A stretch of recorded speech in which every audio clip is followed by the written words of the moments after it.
Boker Tov. It's wonderful to be here with you. I'm Rabbi Shaner, and I'm excited to share this morning's Sinai streams with you, which is our daily opportunity to connect, to reflect, and to remember. I'm really looking forward to spending this time together this morning, and I hope that you are doing as well as you possibly can.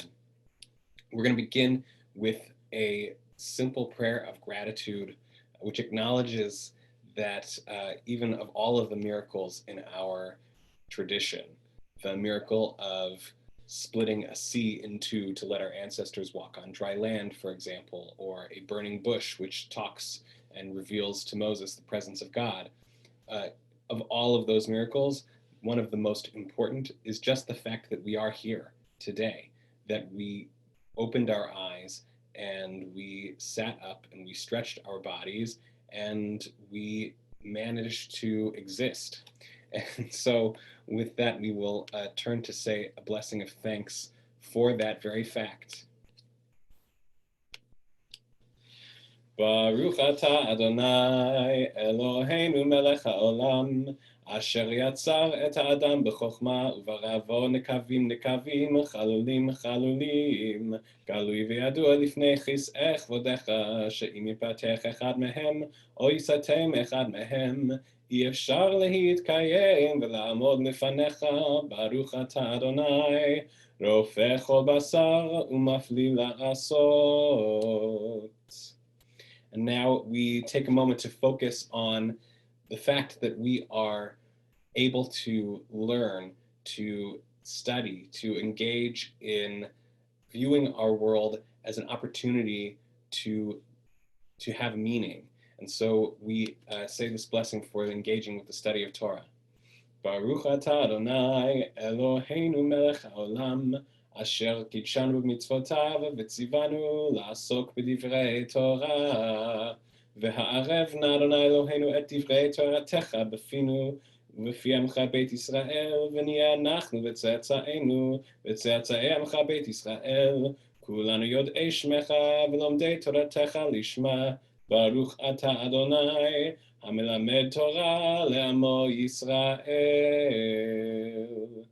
Blessed eternal God, creator of the universe, you sanctify us and our lives with mitzvot and command us to engage in Torah study. Eternal our God, may your words of Torah be sweet to us. Let every generation, young and old, the whole family of Israel, come to know you through the study of Torah for its own sake. Eternal God, we praise you as the teacher of Torah to the people of Israel. And now that we have sanctified this act of engaging with words of Torah, we turn to the words of Torah that remind us that we are part of a larger, connected whole, that we are one and that our God is one. The words of Shema. Shema Yisrael, Adonai Eloheinu, Adonai Echad, Baruch Shem Kivod Malchuto Le'olam Va'ed. Ve'ahavta et Adonai Elohecha b'chol levavcha ובכל נפשך ובכל מאודיך. והיו הדברים האלה אשר אנוכי מצווך היום על לבביך. ושיננתם לבניך ודיברת בם בשבתך בביתך ובלכתך בדרך ובשוכבך ובקומך וקשרתם לאות על ידיך והיו לטוטפות בין עיניך וכתבתם על מזוזות ביתך ובשעריך. ויאמר אדוני אל משה לאמור דבר אל בני ישראל ואמרת עליהם ועשו להם ציצית על כנפי בגדיהם לדורותם, ונתנו על ציצית הכנף פתיל תכלת. והיה לכם לציצית, וראיתם אותו, וזכרתם את כל מצוות אדוני ועשיתם אותם, ולא תטורו אחרי לבבכם ואחרי עיניכם, אשר אתם זונים אחריהם. למען תזכרו ועשיתם את כל מצוותיי, והייתם קדושים לאלוהיכם. אני אדוני אלוהיכם, אשר הוצאתי אתכם מארץ מצרים, להיות לכם לאלוהים. אני אדוני אלוהיכם. אדוני אלוהיכם אמת.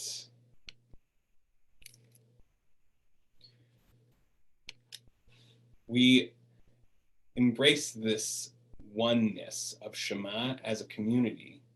And in order to do that, we have to have a kind of structure. A community doesn't work if everyone is on their own schedule. And so we engage with Torah on a set schedule, just like we do with our holidays and with other practices in Judaism. And one of the reasons that we have that set schedule for Torah reading, which is that we read 54 parshiot from the 5 books of Moses over the course of a year, and we read them on Shabbat, on Monday, and on Thursday of every week, is that it gives us the kind of structure that can hold us together, keep our attention focused on the same passage from week to week, so that we, one, have something to talk about as a community, but two, so that we can nourish ourselves spiritually on this journey, which is part of why we read Torah 3 times a week. There's a midrash about the wilderness journey of our ancestors over 40 years, which says that they couldn't keep going unless they found a well of water every 3 days. And just like those ancestors, we too have to stop periodically to nourish ourselves with words which are meaningful. And that's why we read Torah on Mondays, Thursdays, and on Shabbat, so that we make sure that not only are we reading through the whole Torah over the course of 54 parshiot, but so that we make the time to really nourish ourselves with that Torah on a regular basis. And all of this is on a communal level. We do this as a way of relating to one another and nourishing our community. But there is a problem with that structure, with that schedule. And the problem is that it doesn't really account for what's going on in our lives as individuals. So one of the things that we've been doing because of this pandemic is trying to accommodate the needs of the many families who were supposed to celebrate the simcha of a bar bat mitzvah during this time. And some of them are choosing to have a virtual bar mitzvah or bat mitzvah like we're having here. We're having our Boker Tov. But some of them are rescheduling for the fall. And the parsha that these kids have been practicing, they've been preparing, isn't necessarily going to be the parsha that the community would have read when they end up getting up to read.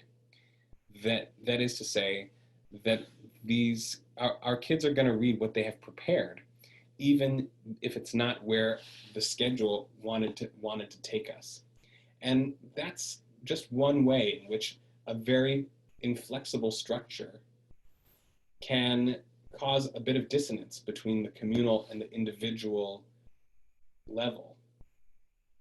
So if structure can be stifling for the individual, it's also because there's this tendency to see Torah as a kind of instruction manual. And we find that this week as we turn to our parsha, which is the first parsha in the book of Bamidbar, the book of Numbers. And that book itself is all about this tension between the desires and needs and perspectives of individuals and the order and structure and and um, and plan for a community. So in today's parsha, in this week's parsha, we read about the instructions of how to arrange the Israelites' camp. And it tells us where every tribe and every person in that tribe should pitch their tent in a very specific order. It tells them where, how, and why they should camp this way. And when we think about it, all of this instruction manual approach can feel really stifling to the people on the ground. And I think that we can see that if we look at this diagram, which I'm going to share, which shows you the plan of the camp. This diagram comes from the Gunther Plaut Chumash, and you can see that each tribe is divided into one of 4 divisions, and the Levites are around the middle, with the Kohanim and Moses on one side. And there's a very specific plan here of where each tribe should camp and how close they should be to the center.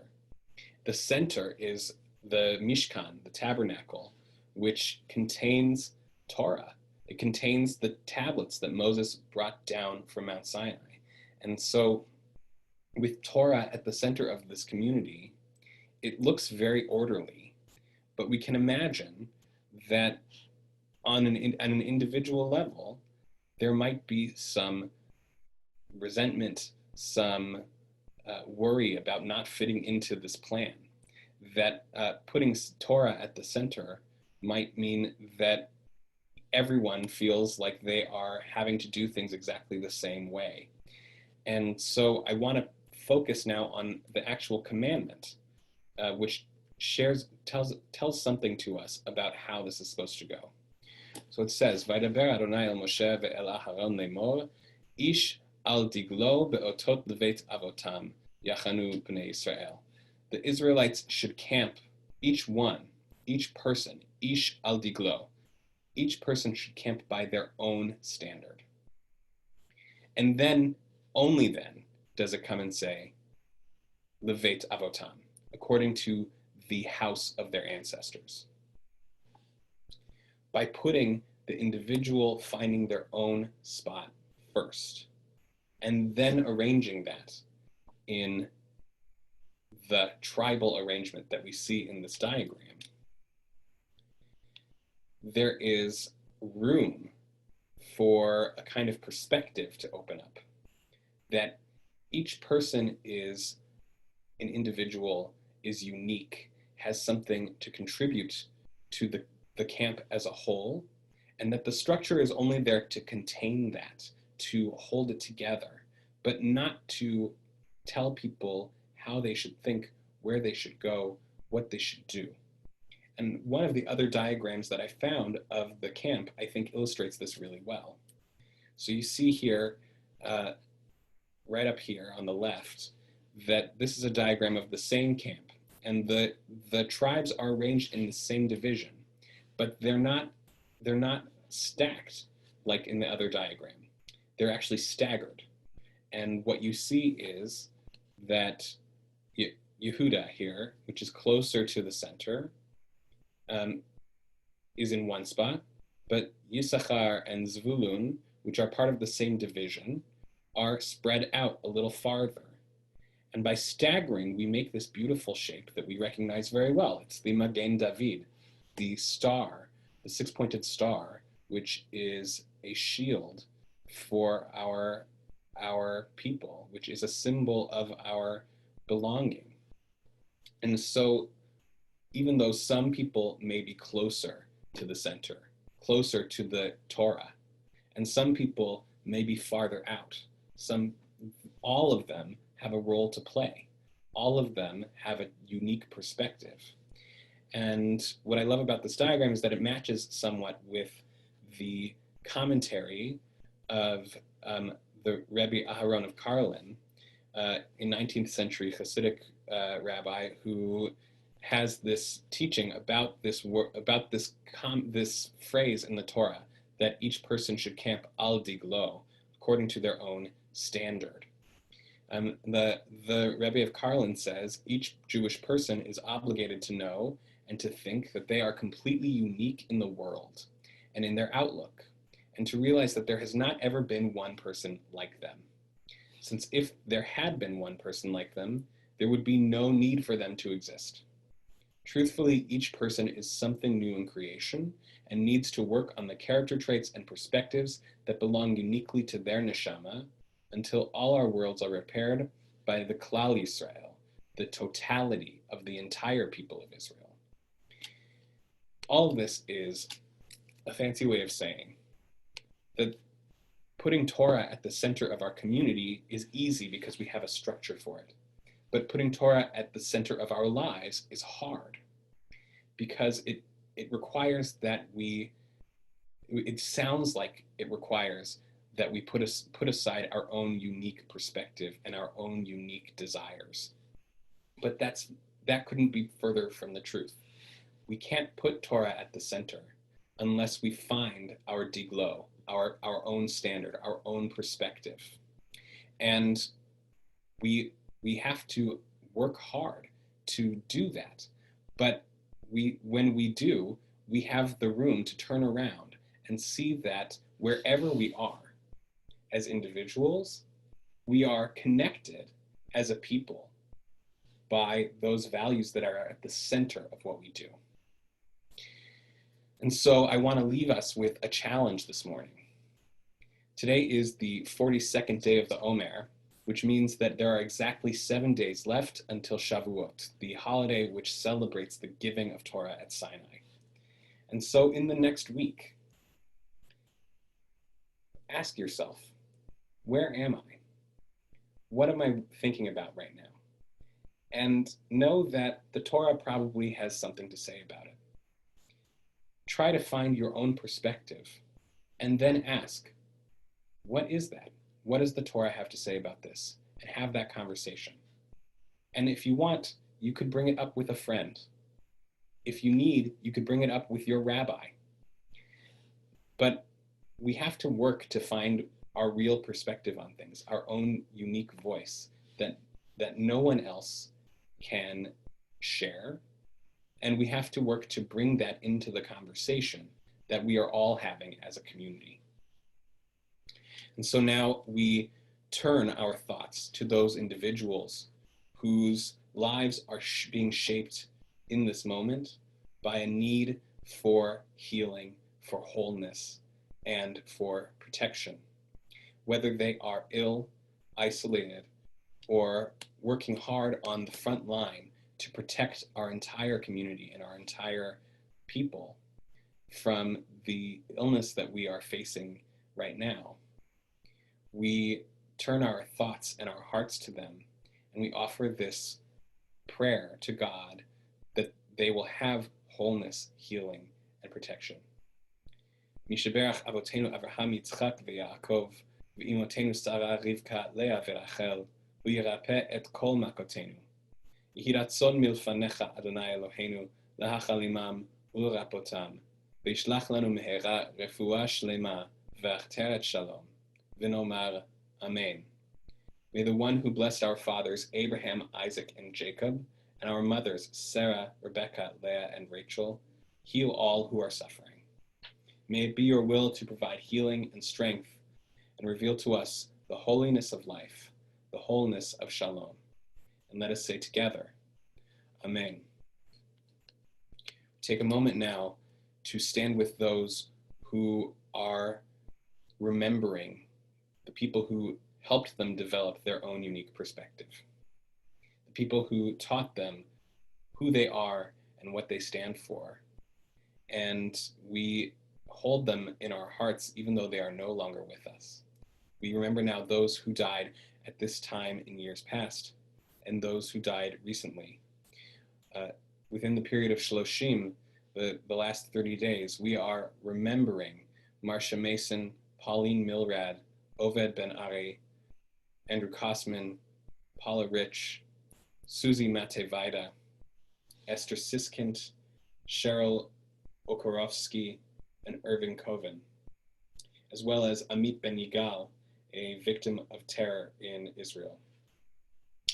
This morning we are also thinking of those who died at this time in years past. On this Thursday, May 21st, the 27th of Iyar, the 42nd day of the Omer, we are remembering Thelma Coleman, Werner Cowan, Louis Diamant, Arnold Gordon, Lionel Gottlieb, Wilfred Levy, Stacy Luftman, Jerry Migakovsky, Norman Noah Morris, Francis Faggy Moss, Beatrice Samuel, Luke Sklar, Ellie Steinberg, and Linda Uden.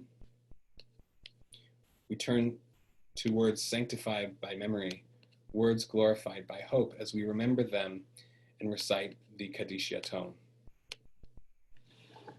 Yitgadal v'yitkadash shmeh Rabba, be'alma divra chiruteh v'yamlich malchuteh, b'chayechon uvyomechon uv'chaye dechal Beit Yisrael, ba'agala uv'izman kariv, v'imru Amen.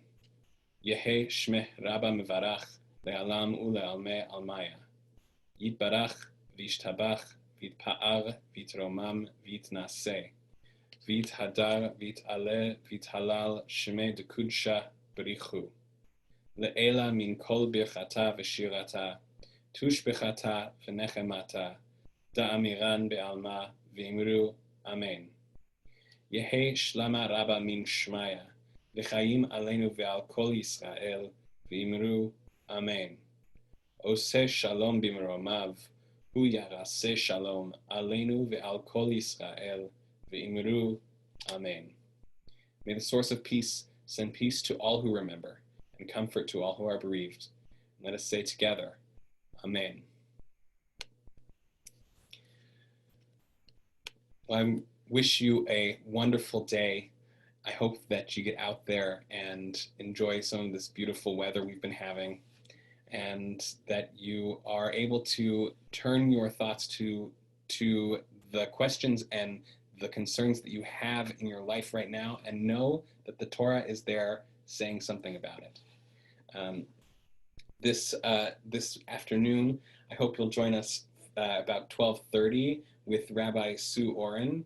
I said it was 12 o'clock yesterday, and so I apologize. It's 12:30 for a meditation class, which offers us the chance to engage spiritually in a slightly different way than we might be used to, and to work on knowing ourselves and finding our place.